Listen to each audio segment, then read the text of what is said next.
नमस्कार, बहुत स्वागत है आपका आज की ताजा खबरों के साथ। मैं हूं रीनू और सबसे पहले बात करेंगे ग्वालियर से बड़ी खबर की, जहां भोपाल में ट्रांसफार्मर मामले को लेकर बोले ऊर्जा मंत्री। जिन लोगों के बिल जमा हैं उनके बिजली कनेक्शन नहीं काटे जाएंगे। मैं निर्देश जारी कर रहा हूं, हमारी सरकार लोगों को सुविधाएं दे रही है, ये सुविधाएं आगे भी जारी रहेंगी। मैं लोगों से अपील करता हूं कि वे भी सहयोगात्मक रुख अपनाएं। सभी बड़े बकायादारों पर होगी कार्रवाई। ऊर्जा मंत्री का ये बयान। बड़े बकायादार अधिकारी और संस्थानों के भी कनेक्शन काटे जाएंगे। ऊर्जा मंत्री प्रद्युम्न सिंह तोमर का ये बयान आया है।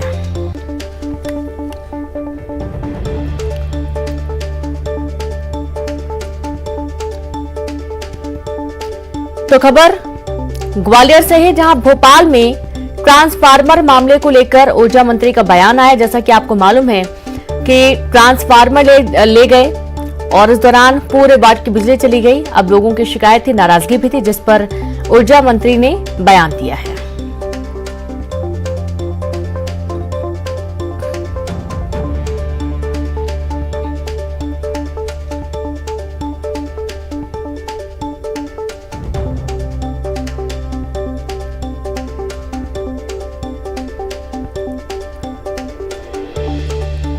तो ऊर्जा मंत्री प्रद्युम्न सिंह तोमर का बयान कि जिन लोगों के बिल जमा है उनके बिजली कनेक्शन नहीं काटे जाएंगे।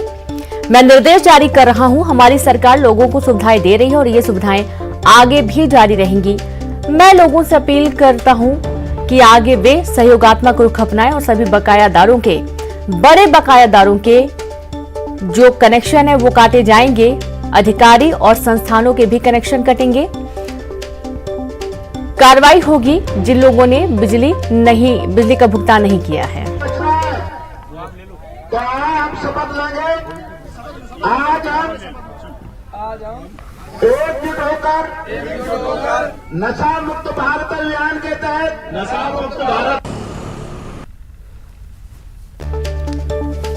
और चलिए सीधे रुक करेंगे, संवाददाता सुशील कौशिक लाइव जुड़ गए हैं। सुशील, जिन लोगों के बिजली बिल जमा है उनके कनेक्शन नहीं काटे जाएंगे, साफ किया ऊर्जा मंत्री ने। हाल ही में एक मामला भोपाल से सामने आया जब पूरा को पूरा ट्रांसफार्मर ही उठाकर ले गए थे और पूरे वार्ड की बिजली चली गई थी। बिल्कुल, देखिए भोपाल का जो मामला था उसी को लेकर ऊर्जा मंत्री प्रद्युम्न सिंह तोमर ने कहा है कि जिन लोगों ने उस इलाके में बिजली बिल जमा किए हैं उनके कनेक्शन नहीं काटे जाएंगे। ट्रांसफर के मामले का जो पूरा वाकया था उन्होंने उसको लेकर कहा है कि उन्होंने अधिकारियों को निर्देश दिए कि जिन लोगों की बिजली बिल जमा है उनके कनेक्शन तत्काल जोड़े जाएं, ऐसे लोगों के कनेक्शन ना काटे जाएं। सिर्फ जिन लोगों पर बकाया है उन्हीं लोगों के कनेक्शन काटे जाए। साथ ही मध्य प्रदेश में जो भारी भरकम बिजली बिल बकाया है, जिसमें कई बड़े रसूखदार लोग हैं जिन पर बिल बकाया, इसके अलावा कई संस्थान हैं, इनको लेकर भी ऊर्जा मंत्री ने कहा है कि कोई भी बड़े संस्थान हो या जो भी अन्य लोग हैं जिनके खिलाफ भारी भरकम बिजली बिल है उनके कनेक्शन भी काटे जाएंगे अगर उन्होंने वक्त पर बिल जमा नहीं किया तो कहीं ना कहीं बड़ा एक निर्देश देने की बात उन्होंने कही है। लेकिन भोपाल के मामले में लगातार बात यही सामने आ रही है। पहले भी हमने ऊर्जा मंत्री से बात करने के दौरान ऊर्जा मंत्री ने कहा था कि ये तत्काल इस मामले का समाधान कराएंगे, लेकिन उस बात को भी एक हफ्ते का वक्त बीत चुका है और आज फिर उन्होंने इस बात को कहा है कि वो जिन लोगों ने बिजली बिल जमा किए हैं उनके कनेक्शन नहीं काटे जाएंगे, तत्काल जोड़े जाएंगे। इसके अलावा जिन लोगों पर या संस्थानों पर भारी भरकम बिल है उनके कनेक्शन काटे जाएंगे अगर वो जमा नहीं करते हैं तो। अब देखना यही होगा कि ऊर्जा मंत्री प्रद्युम्न सिंह तोमर की बात का अधिकारियों पर कितना असर होता है। जी बिल्कुल, बहुत शुक्रिया आपका सुशील तमाम जानकारी के लिए। ऐसी कोई शिकायत होगी जिनके बिल जमा है उनके कनेक्शन नहीं काटे जाएंगे, ये सुनिश्चित किया जाएगा। मैं अभी निर्देश जारी कर रहा हूं और हमारी सरकार लोगों को सुविधाएं दे रही है, आगे भी ये सुविधाएं जारी रहेंगी। मैं सभी से ये अपील भी करता हूं कि हम सबको भी मिलकर सहयोगात्मक रुख अपनाएं। और ग्वालियर से खबर, जहां लोक अदालत में मिलने वाली छूट का दायरा बढ़ा। बिजली बिल पर सरकार ने छूट का दायरा बढ़ाया। अब 50,000 रुपए तक के बिजली बिल बकायादारों को मिलेगी छूट। 11 फरवरी को आयोजित होगी नेशनल लोक अदालत। लोक अदालत में उपभोक्ताओं को मिलेगा 30% छूट का लाभ। तो 50,000 रुपए तक के बिजली बिल बकायादारों को अब छूट मिलेगी। 11 फरवरी को आयोजित होगी नेशनल लोक अदालत, जहां लोक अदालत में उपभोक्ताओं को मिलेगा 30% छूट का लाभ। तो लोक अदालत में मिलने वाली छूट का दायरा बढ़ा दिया गया है। बिजली बिल पर सरकार ने बढ़ाया छूट का दायरा। 50,000 रुपए तक के बिजली बिल के बकायेदारों को छूट दी जाएगी। 30% की छूट दी जाएगी।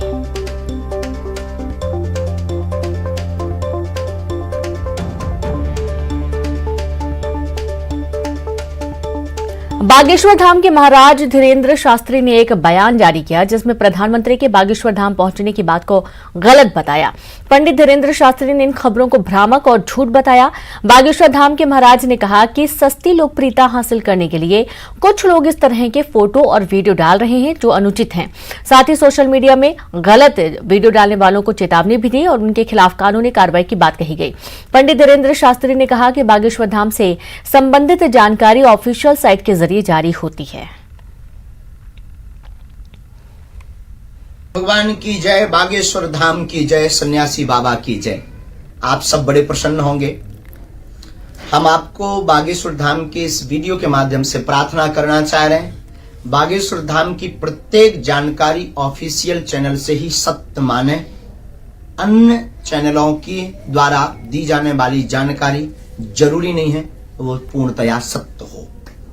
दूसरी बात, वर्तमान में एक शिकायत बार बार हमारे पास आ रही है, हमें टीम ने बताया, लोगों ने बताया, भारत के माननीय प्रधानमंत्री का फोटो लगाकर एडिटिंग करके कुछ शरारती लोग बागेश्वर धाम पर पहुंचे माननीय प्रधानमंत्री मोदी जी इस प्रकार की हेडिंग बनाकर डाल रहे हैं जो कतई बर्दाश्त नहीं की जाएगी, क्योंकि यह वीडियो पूर्णतया गलत है, यह सत्य नहीं है। जो आता है उसकी जानकारी ऑफिशियल चैनल पर दे दी जाती है। तो प्रधानमंत्री के प्रति, माननीय प्रधानमंत्री के प्रति गरिमा दिखाते हुए ऐसे लोग तुरंत उस वीडियो को डिलीट करें और आगे ऐसा कोई भी वीडियो जिसमें तथ्य ना हो वो ना डालें। तीसरी बात, बागेश्वर धाम से जुड़े हुए लोगों से प्रार्थना है कि आजकल टीआरपी पाने के लिए, सस्ती लोकप्रियता पाने के लिए कई बार हमारी अनेक बार शादी, अनेक बार हैप्पी बर्थडे, अनेक बार कुछ लगातार कर रहे हैं लोग और उसमें फोटो लगा देते कि आज ये पहुंचे बागेश्वर धाम, आज ये पहुंचे। ये ऑफिशियल चैनल से नहीं है, अदर लोगों के द्वारा है। इसके लिए हम कानूनी कार्रवाई करने के लिए तैयार हो गए हैं। जो हमें लोगों ने बताया तो तुरंत तैयार है और अब सावधान हो जाइए। जितने भी लोग हैं सबकी लिस्ट बनेगी और सबके ऊपर कार्यवाही होगी। चौथी बात और अंतिम बात, बागेश्वर धाम के बारे में अगर कोई कुछ कहता है तो जरूरी नहीं वो पूर्णतया सत्य हो, क्योंकि वो अपने विवेक से बोल रहा है। बागेश्वर धाम का जो भी है सब खुला हुआ है और जब जब सनातन की बात होती है तो विरोधी ताकतें सक्रिय हो जाती हैं। तो झूठी अफवाह, झूठी खबर, झूठे षड्यंत्रों द्वारा निरंतर फंसाने की कोशिश होती है। इन सबसे बचे रहिएगा और ऐसे लोगों का बायकॉट कीजिए, भले ही वो कोई भी हो, क्योंकि अब हिंदुओं को जागने का समय है। और सावधान सावधान सावधान। तो देखा आपने, बहुत ही बेहतर तरीके से सावधानी की चेतावनी भी दे दी है बागेश्वर धाम सरकार ने। और सीधे रुक करेंगे, भोपाल से संवाददाता रंजना दुबे जुड़ गई हैं। रंजना, जो भी जानकारी है वो ऑफिशियली वेबसाइट के माध्यम से दे दी जाती है। हम देख पा रहे हैं कि यूट्यूब में बहुत सारे ऐसे फर्जी वीडियो अपलोड किए जा रहे हैं जहां पर ये बताया जा रहा है कि प्रधानमंत्री नरेंद्र मोदी मिलने पहुंचे बागेश्वर धाम और उन्होंने पंडित धीरेन्द्र कृष्ण शास्त्री से मुलाकात की। इन तमाम ऐसी खबरों को अफवाह बताया पंडित धीरेन्द्र कृष्ण शास्त्री ने।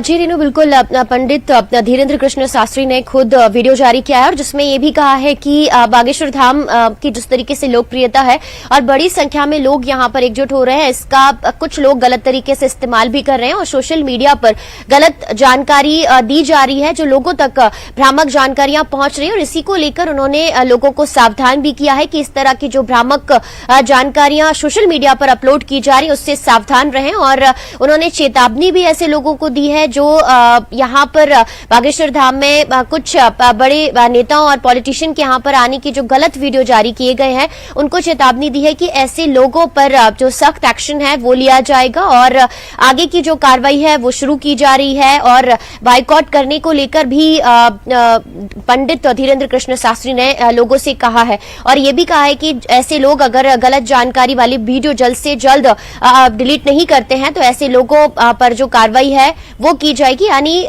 जिस तरीके से भ्रामक जानकारियां इस सोशल मीडिया प्लेटफॉर्म के जरिए लोगों तक पहुंच रही हैं, उसको लेकर उनको खुद सामने आना पड़ा। और कई ऐसे वीडियो और पोस्टर्स हैं जो उनकी तरफ से जारी नहीं किए गए हैं और पूरी तरह से भ्रामक है। इसी को लेकर उन्होंने ये जो तथ्य हैं वो सबके सामने रखे और ये भी कहा है कि अब उन्हीं के ऑफिशियल चैनल की तरफ से अब सारी जानकारियां साझा की जाएंगी और केवल वही सत्य होंगी और बाकी जो जानकारियां दी जाएंगी वो पूरी तरह से भ्रामक और असत्य, उन पर विश्वास ना करें। और ऐसे लोगों पर अब कार्रवाई का जो पहला स्टेप है वो शुरू कर दिया गया है। रीनू जी बिल्कुल, बहुत शुक्रिया आपका रंजना तमाम जानकारी के लिए। तो पूरी कानूनी प्रक्रिया के तहत एक्शन लिया जाएगा और इसके लिए पूरी लिस्ट तैयार की जा रही है।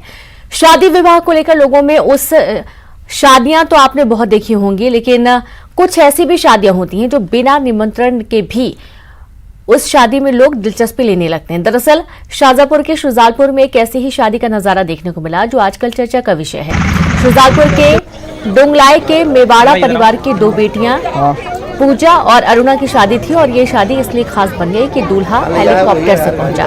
ग्रामीणों में दूल्हे के साथ साथ हेलीकॉप्टर को भी देखने की उत्सुकता बढ़ गई। जैसे हेलीकॉप्टर संग दूल्हा पहुंचा, लोगों ने उसके साथ सेल्फी लेनी शुरू कर दी। दरअसल दूल्हे के स्वर्गीय दादाजी की इच्छा थी कि उनके पोतों की बारात हेलीकॉप्टर से जाए। अब दूल्हा उन्हीं की इच्छा पूरी करने हेलीकॉप्टर से पहुंचा।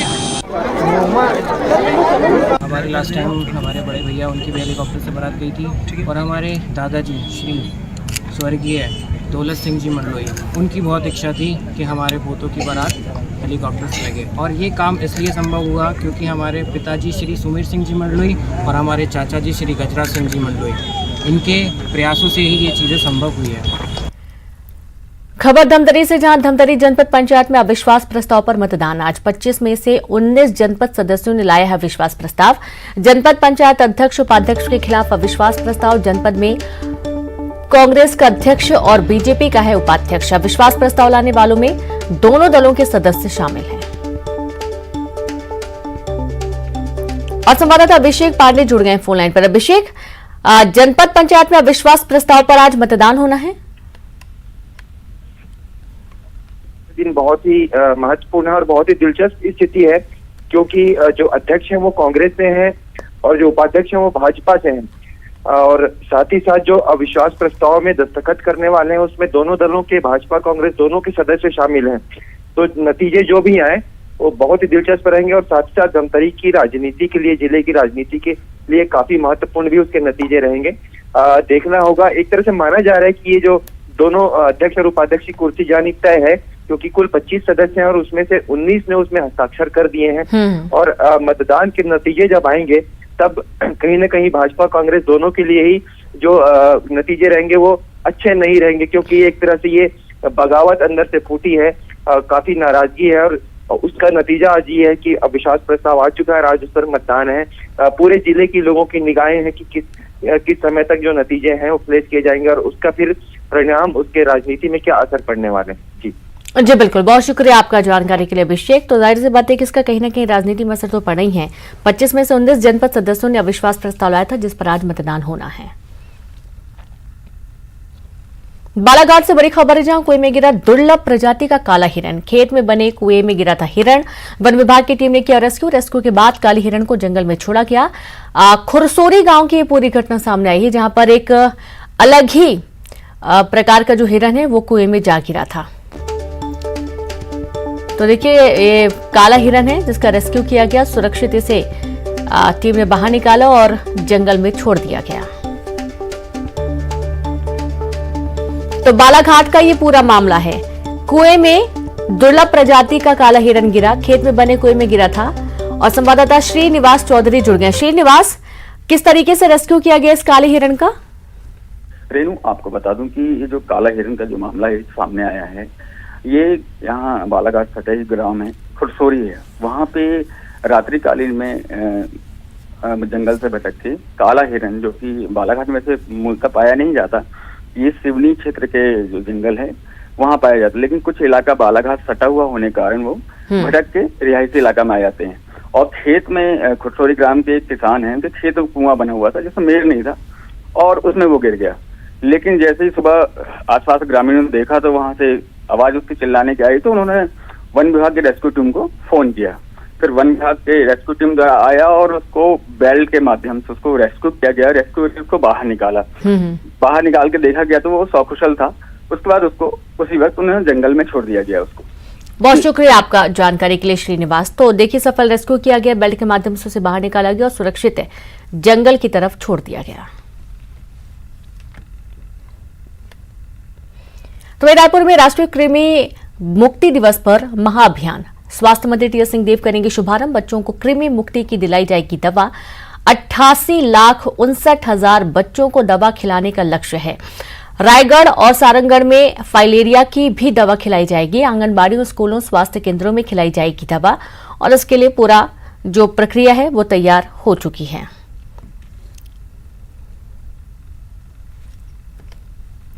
खबर भोपाल से आज सीएम करेंगे छात्रों से संवाद, वर्चुअली होगी बात। परीक्षा समेत कई मुद्दों को लेकर आज सीएम बातचीत करने वाले हैं। और जैसा कि आपको मालूम है कि कुछ दिन पहले प्रधानमंत्री नरेंद्र मोदी ने भी प्रत्येक राज्यों के जो बच्चे हैं उनसे बातचीत की थी। स्ट्रेस से कैसे दूर रहा जाए, किस तरीके से मनोबल बढ़ाकर रखें और पढ़ाई करें, इन तमाम चीजों को लेकर उन्होंने गुर बताए थे। और आज मुख्यमंत्री शिवराज सिंह चौहान छात्रों से संवाद करने वाले हैं। वर्चुअली मुलाकात होगी, बातचीत होगी। परीक्षा समेत कई मुद्दों को लेकर चर्चा करेंगे सीएम।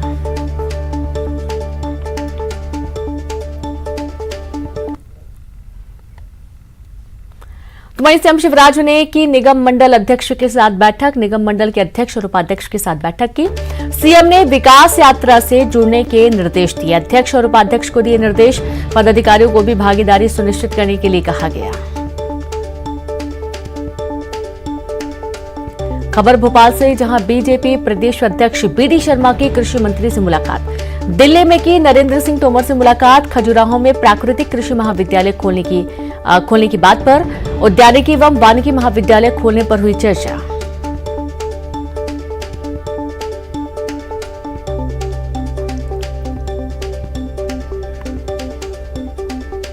और ग्वालियर से खबर है, जहां नर्स भर्ती परीक्षा पर्चा लीक मामले में बड़ा एक्शन लिया गया। पुलिस ने देर रात कोचिंग संचालक को हिरासत में लिया। कोचिंग संचालक ने 15 लाख रुपए में गैंग से डील की थी। कोचिंग संचालक के जरिए ही पर्चा लीक गैंग तक पहुंची थी पुलिस। गैंग ने 2 साल में एमपी, यूपी सहित अन्य राज्यों में 10 परीक्षा में पेपर आउट कराए। मास्टरमाइंड पुष्कर पांडे की तलाश में पुलिस की 22 टीमें देश भर में दे रही दबिश। नर्स भर्ती परीक्षा का पर्चा लीक होने की भी पुष्टि हुई। गैंग से मिला पर्चा और भर्ती परीक्षा में आने वाला पेपर हूबहू मिला।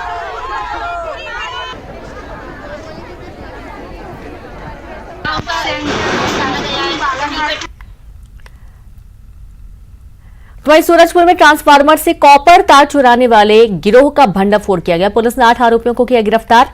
श्रीनगर, प्रेमनगर से 4 ट्रांसफार्मर से चोरी का आरोप लगा है।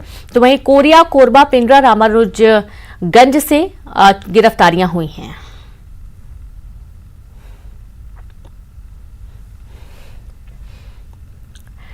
तो पिंडरा से खबर है, जहां जंगल से भटककर एक बार फिर से भालू पहुंचा रिहायशी इलाके। ग्रामीणों में दहशत का माहौल है। भालू को जंगल की ओर खदेड़ा गया। भोजन की तलाश में गांव पहुंच रहे भालू। मरवाही के पिपरिया गांव का ये पूरा मामला है।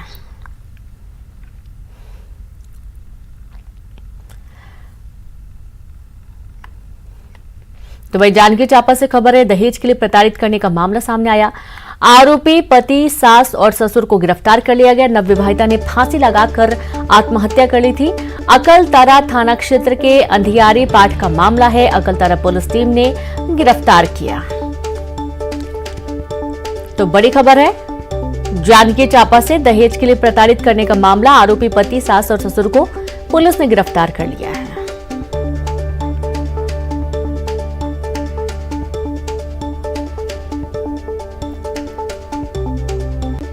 तो वही जबलपुर में बाइक के इंजन के पास से सांप निकलने से हड़कंप मच गया। बाइक सवार मालिक ने जैसे ही सांप को देखा तो उसके होश उड़ गए। हालांकि सर्प विशेषज्ञ को बुलाकर सांप को रेस्क्यू किया गया और फिर उसे सुरक्षित स्थान पर छोड़ दिया गया। सर्प विशेषज्ञ ने सांप की पहचान बांस जोड़ सर्प के रूप में की है। उन्होंने बताया कि ये सांप लंबी छलांग लगाने में माहिर होता है। तो देखिए तस्वीरें, और ये जो आपको सांप नजर आ रहा है, हालांकि ये सांप का बच्चा है और ये बाइक में छुपा बैठा था। और जैसे ही बाइक चालक ने बाइक स्टार्ट करने की कोशिश की, उसको अचानक से सांप नजर आया। तुरंत जो स्नैक कैचर है उन्हें बुलाया गया और उन्होंने सांप का रेस्क्यू किया और बताया कि लंबी छलांग लगाने में ये सांप काफी माहिर होता है।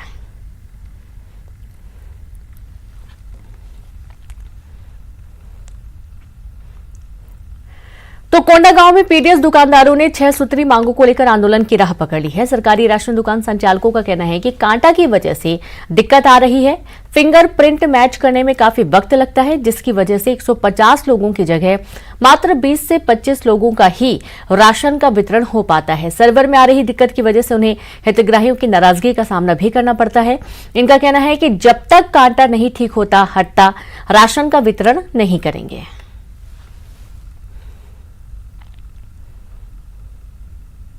है कि कांटा कनेक्टिव ईपोस से कांटा कनेक्टिव किया गया है। उसको ईपोस मशीन में जब आता है, अंगूठा लगाते हैं, फिंगर आता नहीं है, कई जन का तो फिंगर ही नहीं आता है, तो उसमें क्या है, एक बार नहीं 2 बार दबाना पड़ता है। और कई जन का 5 उंगली भी काम नहीं करता है, उसको 6वां बार 7वां बार दबाना पड़ता है। उसके वजह से ले दे करके हम लोग 30 या 40 लोगों को हम वितरण कर पाते हैं। और एक दिन में कम से कम लगभग 150 लोग आए रहते हैं दुकान में।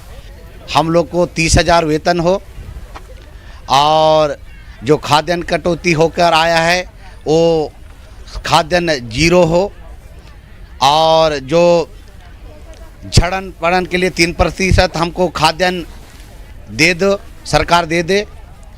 और जो कांटा कनेक्टिव है वो कांटा कनेक्टिव हट जाए। जशपुर का पठारी इलाका कुछ साल पहले तक पिछड़ा इलाका माना जाता था। इलाके में पारंपरिक खेती के अलावा आय को कोई और जरिया नहीं था।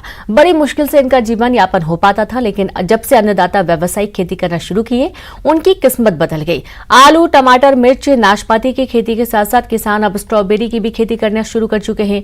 इसमें इनको प्रशासन की भी मदद मिल रही है और यहाँ पैदा होने वाली स्ट्रॉबेरी बाजार में 400 रुपए किलोग्राम बिक रही है, जिसकी वजह से यहाँ के किसानों की तस्वीर बदल रही है।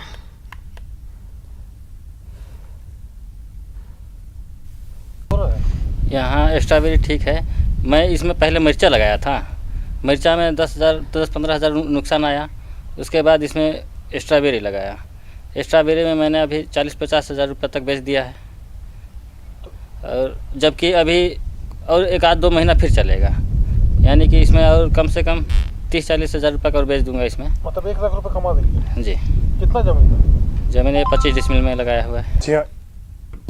और इसी के साथ इस बुलेटिन में इतना ही। नमस्कार।